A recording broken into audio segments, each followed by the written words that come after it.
সুনন্দিনীর আড্ডায় আজকে আমার সাথে যিনি আড্ডা দিতে চলে এসেছেন, তিনি অনেক কাজের সাথে যুক্ত। কারণ তার কাজের পরিধিকে তিনি একটা জায়গায় আটকে রাখেননি। পড়াশোনার সাথে সাথে তিনি বরাবর অন্যরকম কাজ করতে চেয়েছেন। তাই নিজের লেখাপড়ার সীমাকে তিনি অনেক দূর ছড়িয়ে দিয়েছেন তার কাজের মধ্যে। তিনি হলেন নাট্যকার পরিচালক ঈশিতা মুখোপাধ্যায়।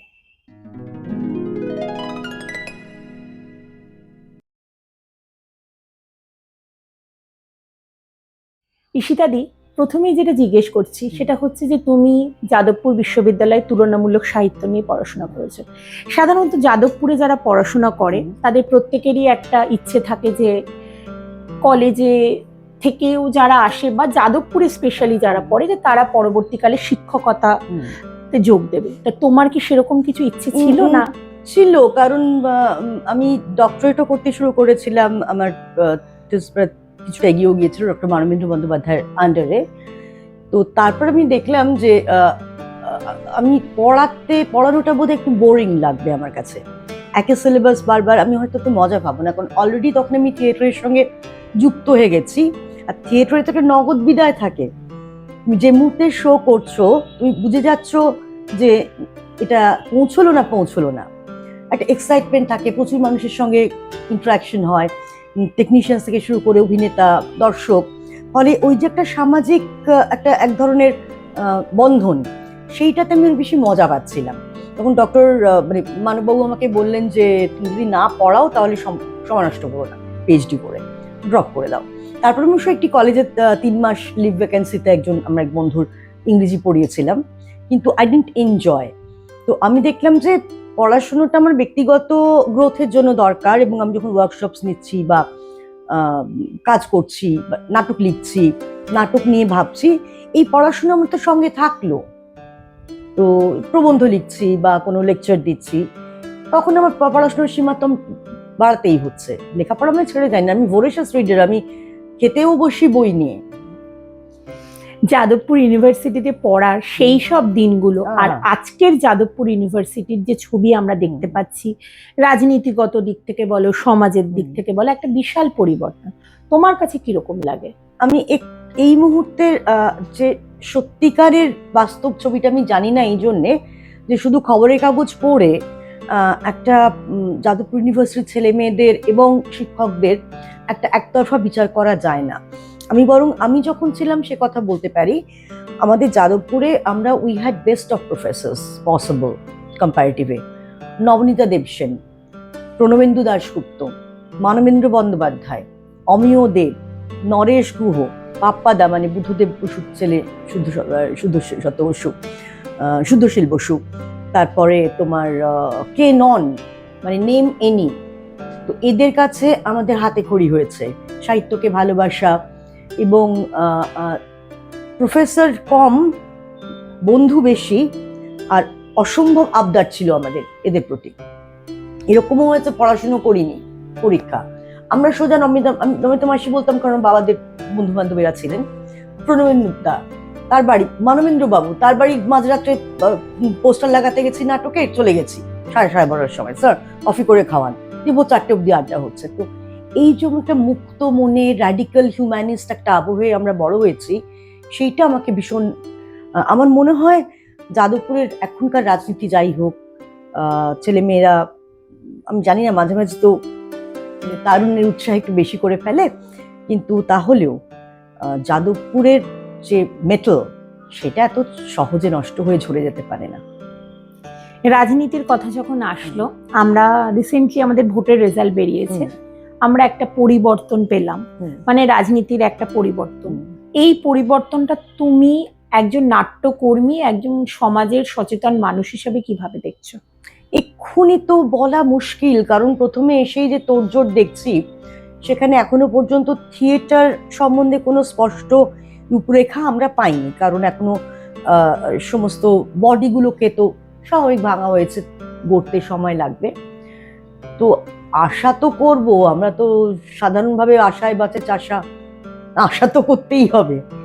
আমি তো এটা প্রথমেই বলতে পারি না যে এরা এসে সব ধ্বংস করে দেবেন, আশা আছে থিয়েটারের সম্বন্ধে ভাববেন কিছু, বা আমার যেটা মনে হয় থিয়েটারকে এই মুহূর্তে দরকার, আমাদের হাতে হল খুব কম, অনেকগুলো রেজিস্টার্ড থিয়েটার গ্রুপ তোমার, সেখানে হল মাত্র অল্প কটা। ছোট ছোট হল তৈরি করা হয় 150, 200, 250 সিটের। থিয়েটার কিন্তু খুব বিশাল মানুষের শিল্প নয়, লঘু লঘু লঘু মানে লঘু সম্প্রদায়ের শিল্প।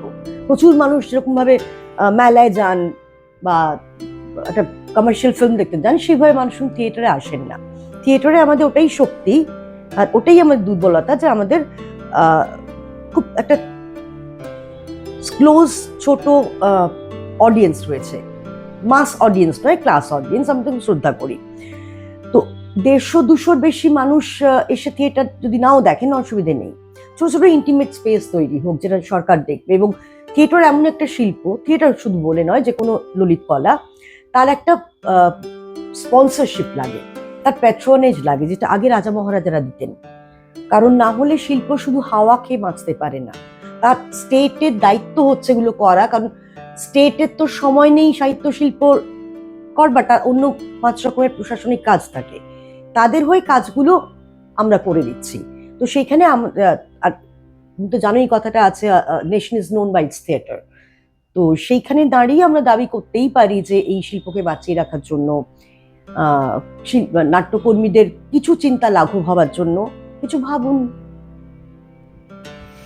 আমরা একটা সময় শুনছিলাম, মানে আগে বেশ কিছুদিন আমরা শুনেছিলাম যে এই যে সরকারি কিছু অনুদান, যেটা সাময়িকভাবে কিছু কিছু দলের মধ্যে পাওয়া যেত, সমস্ত দলের ক্ষেত্রে অনুদান পাওয়া যেত না। এইটা কি তোমার ক্ষেত্রে হয়েছে কখনো? যে না, আমরা অনুদান তো পেয়ে এসেছি বহু বছর, এবং এখনই অনুদান বন্ধ হলো লাস্ট ইয়ার। তো সেই নিয়ে মিছিল টিছিলও হয়েছিল। তো আমি অ্যাকচুয়ালি অনুদান নির্ভর থিয়েটারের কতগুলো সুবিধে যেমন আছে, এক ধরনের নিশ্চয়তা পাওয়া যায়, আবার আমার মনে হয় আরেক ধরনের পরনির্ভরশীলতাও তৈরি হয়। আমি যদি জানি যে একটা certain amount of money is due every year, তখন আমার স্বনির্ভর হবার ইচ্ছেটা হয়তো চলে যেতে পারে। তো থিয়েটার কেউ কাটতে পারে না, শুধু থিয়েটার করেছে বলে লোকে গ্রান্ট পায়, গ্রান্ট পাও বলে থিয়েটার করে এরকম দল অন্তত আমি চিনি না। কাজেই থিয়েটারকে কাটবে, একটা লোকে গ্রান্ট কাটতে পারে, অনুদান কাটতে পারে একজন সরকার, বা যদি পলিসি চেঞ্জ হয়, কিন্তু থিয়েটারকে কাটবে? থিয়েটারে তো অজস্র ফর্ম, প্রয়োজন হলে ইন্টিমেট থিয়েটার হবে, পথ নাটক হবে, বাদল সরকারের মতো 3rd থিয়েটার হবে, 4th থিয়েটার তখন শুরু হয়ে গেছে নানাভাবে, মানুষের বাড়ির ছাদে থিয়েটার হবে, মোবাইল থিয়েটার হবে। তুমি এসে দেখছো না আমার থিয়েটার, আমি তোমার কাছে থিয়েটার নিয়ে যাব, থিয়েটারকে কি আটকে রাখবে? এখন যে তুমি বলছো যে তুমি আসছো না, আমি তোমার কাছে থিয়েটার নিয়ে যাব, এই মাধ্যমটাতে কি বলতে চাইছো? এটা কিরকম? এইটা হচ্ছে, ধরো এটা শুরু হয়েছে, অনেকে করছেন বিদেশে, তো এটা বহুদিন থেকেই ছিল, এখন এগুলো হচ্ছে। ধরো থিয়েটার, এখানে তোমাকে থিয়েটার দেখতে গেলে একাডেমি, মধুসূদন, গিরিশ, হাতে গোনা 4টি হলে এসে টিকিট কেটে দেখতে হবে। যারা মফস্বলের, যারা ধরো গ্রামের, বা যারা এমন জায়গায় বাস করেন যেখান থেকে কমিউট করা মুশকিল, তো স্ট্রাকচারটাই সেখানে নিয়ে যাও না, তোমার থিয়েটার তুমি সেখানে করো, তাদের জন্য করো। আচ্ছা, তুমি চলে যাও তাদের কাছে, যেটা নধরের ভেলা করেছে। I am so impressed about it. হ্যাঁ, অনেক ওরা হ্যাঁ, এটা এই মোবিলিটি দরকার আমাদের, আলটিমেটলি হয়তো আসতে হবেই। আমি শুরু করছি অ্যাকচুয়ালি একটা রকম বহুরূপীদের নিয়ে আমি একটা থিয়েটার করছি, সেটা কলকাতায় যেরকম হবে সেরকম আমি ওদের একটা মানে ছোট হাতি বলে না, ওটার মধ্যে ওটাই আমার স্টেজ হবে। ডালাটা খুলে দেওয়া হবে, দুটো খালি আলো থাকবে, আমরা গ্রামে গ্রামে গিয়ে ওদের নিয়ে থিয়েটার করবো। এই লোকশিল্পীদের সুবিধা হয়, কারণ আমি সিনিয়র ফেলোশিপ করেছিলাম সরকার, মানে ইয়ে ডিপার্টমেন্টে, তোমার ফোকলোর না, এটা তোমার সিসিআরটি, মানে সেন্ট্রাল সরকারের স্কিমে সিনিয়র ফেলোশিপ, সেটা করেছিলাম আমি বহুরূপীদের নিয়ে। তো তখন আমি বহুরূপীদের সম্বন্ধে জানতে পারলাম কাজটা করতে করতে করতে করতে, যে আমাদের অনেকের ধারণা বহুরূপীরা সেজে ঘুরে বেড়ায় এবং ভিক্ষে নেয়, কিন্তু ওরা শিল্পী, লোকশিল্পী, লোকনাট্য করে ওরা, ওদের নিজস্ব স্ক্রিপ্ট আছে, ভাষা আছে, গান আছে, নাচ আছে, ছোট ছোট পালা আছে, এগুলো কেউ জানে না। তো এটাকে শোকেস করতে হবে, এবং সত্যি সত্যি ওদের অবস্থা তো খারাপ, প্রায় আমি তোমাকে বলবো মানে ভিক্ষাজীবীর পর্যায়ে তাদের নেমে যেতে হয়েছে। ওহো। বিশেষ করে করোনার পর থেকে গ্রামে ঢোকা মুশকিল হয়ে যাচ্ছে, কেউ না কেউ রটিয়ে দিচ্ছে ছেলে ধরা, ফলে ওদের আর কোনো উপায় থাকছে না ওদের যে নিজস্ব কলা সেটাকে শোকেস করার। তো আমি তো জানি যে ওরা এখানে এসে করলে চট করে লোকে টিকিট কেটে দেখবে না, তো আমি কলকাতার লোককেও নিয়ে যেতে পারি ওদের নাটক দেখাতে একটা থিয়েটারিজমের মতো করে, আবার ওদের নিয়ে গ্রামে গ্রামে ট্রাভেল করবো, ওই যে ছোট হাতিতে করে আমরা সবাই ট্রাভেল করবো, ওটাই স্টেজ ভদেভিলের মতো, যেটা যেটা ইতালি ভদেভিল হতো, ফ্রান্সে হতো, মানে ওই ভদেভিল গোছের আর কি। You travel with the company, ওটাই তোমার স্টেজ। একদিন থাকো, দুদিন থাকো, পরপর গ্রামগুলো কভার করো, ইউ কাম ব্যাক।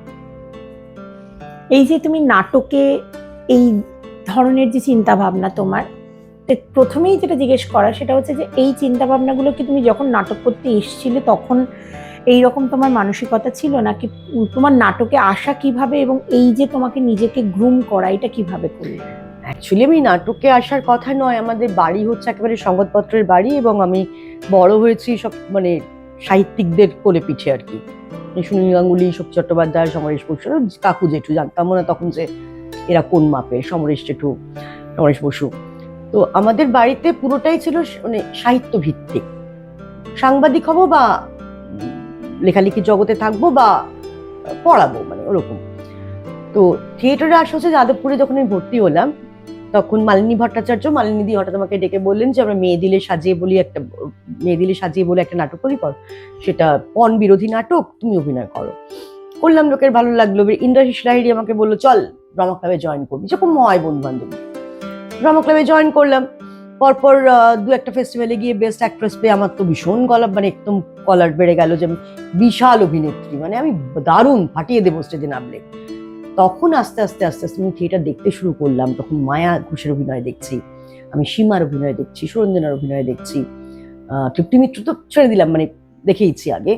আমার কন্টেম্পোরারি বা আমার জেনারেশনেরই যখন সত্যিকারে ভালো অভিনেত্রীদের অভিনয় দেখছে, আমি বুঝতে পারছি আমি জিরো, মানে আমার কোনোভাবেই আমি অভিনয় সেই মাপটাকে ছুঁতে পারবো না। আর এমনিতেও আমার অভিনয়ের থেকে অনেক বেশি ভালো লাগে লেখা বা ডিরেকশনের কাজ, কারণ ওখানে এক ধরনের মানে ওভারঅল একটা একটা একটা পাওয়ার পাওয়া যায়। পাওয়ার বলতে আমি ক্ষমতা বোঝাচ্ছি না, নিজেকে এক্সপ্রেস করার যে পাওয়ার, বুঝতে পেরেছি। আমাকে আমাকে আমার আমার আমার ভেতরে যে কথা জমছে, আমার মধ্যে যে অভিজ্ঞতা তৈরি হচ্ছে, যেটা আমি হজম করে আলটিমেটলি উগরে দেব, সেই একটা ক্ষেত্র দরকার। সেই ক্ষেত্রটা শুধু অভিনয় করে আমি কখনো, আমার মনে হচ্ছে পারবো না, হয়তো সেটা আমারই ব্যর্থতা। কিন্তু দল তৈরি করা, নাটক লেখা, ডিরেকশন দেওয়া, যে করে হোক টাকা জোগাড় করে প্রোডাকশনটা করা, এই টোটাল জার্নিটার মধ্যে আমি মনে করেছি আমার অ্যাক্টিভিটি লেভেল অনেক বেশি হচ্ছে, আমি অনেক বেশি ইনভলভ থাকছি। এটা কোন সালের ঘটনা? আমার দল তৈরি হয়েছে 84-এ, আমি তখন যাদবপুরের স্টুডেন্ট। আচ্ছা, 84। আচ্ছা, তখন তুমি যাদবপুরে পড়ছো। তারপরে থেকেই নাটকের সাথে পথ হ্যাঁ, চলা। কিন্তু নাটক তো আমাকে খাওয়াবে পড়াবে না, তখন চাকরিও করতে হয়েছে, ডকুমেন্টারি ফার্ম করতে হয়েছে। এমনও সময় গেছে যখন বছরে মাত্র 7টা শো, কেন না আমি সব মাসে, মেইন অফিস ছিল আমার একটা দার্জিলিং এ, আমি প্রচুর ওই দার্জিলিং অঞ্চলের ডকুমেন্টারি করেছি। তো ওই তখন প্রায় ডেলি প্যাসেঞ্জারই করছি, ওইখান থেকে টাকা আনছি, একটা করে শো হচ্ছে।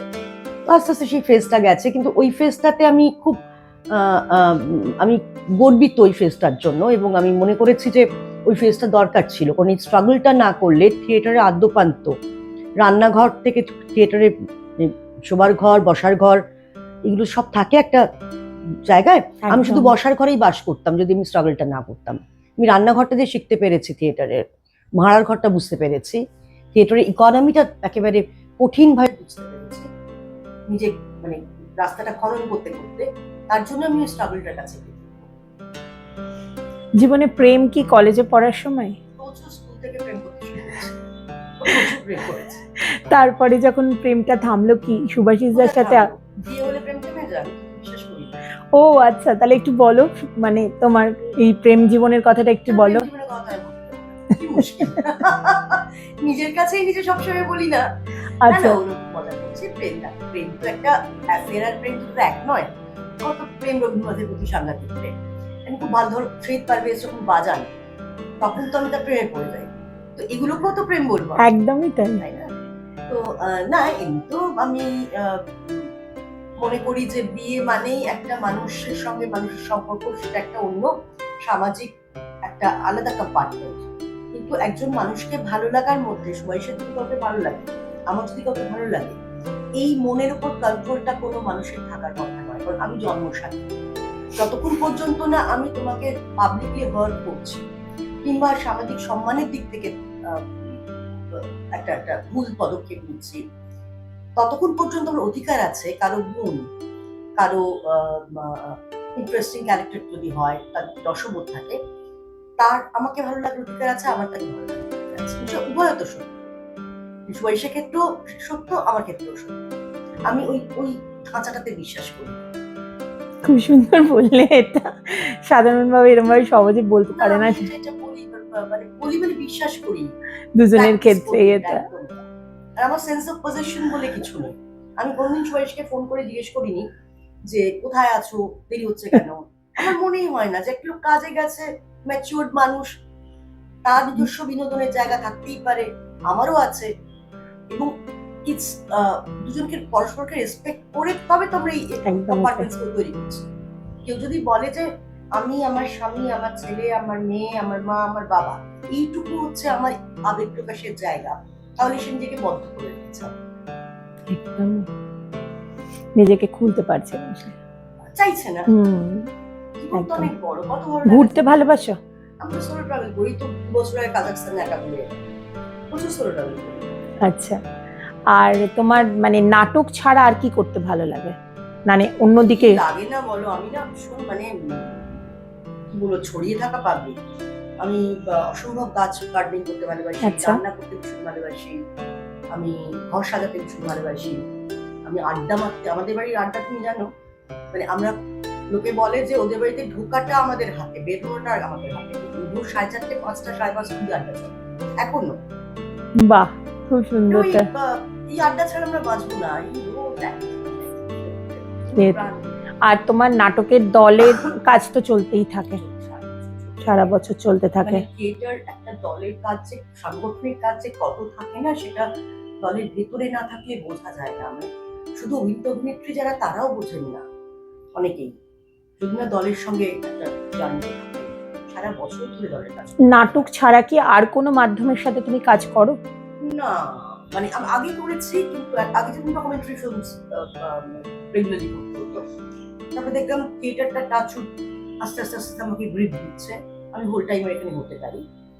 আর কোনো মাধ্যমে আমি সিরিয়াল বা পর্দা যদি বলো, একেবারে করো না, ইচ্ছেও নেই। আচ্ছা, সুনন্দিনীর আড্ডা আজকে যার সাথে এতক্ষণ কথা বললো, তিনি তার মতবাদ স্পষ্টভাবে বলতে ভালোবাসেন। তিনি নিজেকে একটা গণ্ডির মধ্যে আটকে রাখেন না, তিনি নিজেকে মেলে ধরতে চান।